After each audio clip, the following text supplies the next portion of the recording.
ਜ਼ਿਆਦਾਤਰ ਫਾਰਮਰ ਐਸੇ ਨੇ ਜਿਨ੍ਹਾਂ ਦੇ ਕੋਲ ਥੋੜ੍ਹੀ ਜਗ੍ਹਾ ਹੁੰਦੀ ਹੈ ਅਤੇ ਉਹਨਾਂ ਕੋਲ ਬੱਕਰੀਆਂ ਦੀ ਅਲੱਗ ਪਾਰਟੀਸ਼ਨ ਬਣਾਉਣ ਵਾਸਤੇ ਜਗ੍ਹਾ ਨਹੀਂ ਹੁੰਦੀ।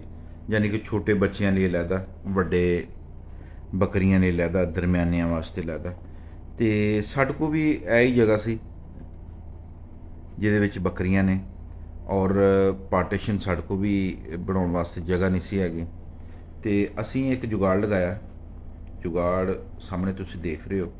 ਆਪਾਂ ਇੱਕ ਸਟੈਪ ਬਣਾ ਦਿੱਤਾ ਸੀ ਬੱਕਰੀਆਂ ਦੇ ਪੈਰ ਰੱਖਣ ਵਾਸਤੇ। ਅਤੇ ਇਹਦੇ ਵਿੱਚ ਇਹ ਹੁੰਦਾ ਵਾ ਕਿ ਛੋਟੇ ਬੱਚੇ ਜਿਹੜੇ ਆ ਨਾ, ਉਹ ਇਸ ਸਟੈਪ ਦੇ ਉੱਤੇ ਪੈਰ ਰੱਖਦੇ ਨੇ।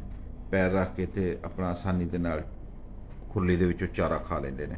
ਅਤੇ ਇਹ ਇੱਕ ਬੜਾ ਬਿਹਤਰੀਨ ਜੁਗਾੜ ਸੀ, ਬੜਾ ਬਿਹਤਰੀਨ ਫਾਇਦਾਮੰਦ ਸਾਡੇ ਵਾਸਤੇ ਸਾਬਤ ਹੋਇਆ। ਅੱਜ ਤੁਸੀਂ ਦੇਖ ਰਹੇ ਹੋ ਕਿ ਬੱਕਰੀਆਂ ਦੇ ਜਿਹੜੇ ਛੋਟੇ ਬੱਚੇ ਨੇ, ਜਿਨ੍ਹਾਂ ਦੀ 3-4 ਮਹੀਨੇ ਦੀ ਉਮਰ ਆ, ਉਹ ਵੀ ਇਸ ਖੁਰਲੀ ਦੇ ਵਿੱਚੋਂ ਆਸਾਨੀ ਦੇ ਨਾਲ ਚਾਰਾ ਖਾ ਰਹੇ ਨੇ। ਅਤੇ ਵੱਡਿਆਂ ਨੇ ਦਿਖਾ ਹੀ ਲੈਣਾ ਵਾ, ਅਤੇ ਛੋਟਿਆਂ ਦੇ ਵਾਸਤੇ ਜਿਹੜਾ ਨਾ, ਇਹ ਸਭ ਤੋਂ ਬਿਹਤਰੀਨ ਜੁਗਾੜ ਹੈ। ਦਿਖਾਉਣ ਦਾ ਮਤਲਬ ਇਹ ਆ ਕਿ ਅਗਰ ਤੁਹਾਡੇ ਨਾਲ ਵੀ ਇਹ ਮਸਲੇ ਹੈਗੇ ਨੇ, ਅਤੇ ਤੁਸੀਂ ਵੀ ਇਸ ਤਰ੍ਹਾਂ ਦੀ ਖੁਰਲੀ ਬਣਾ ਕੇ ਆਪਣੀ ਬੱਕਰੀਆਂ ਨੂੰ ਚਾਰਾ ਖਿਲਾ ਸਕਦੇ ਹੋ।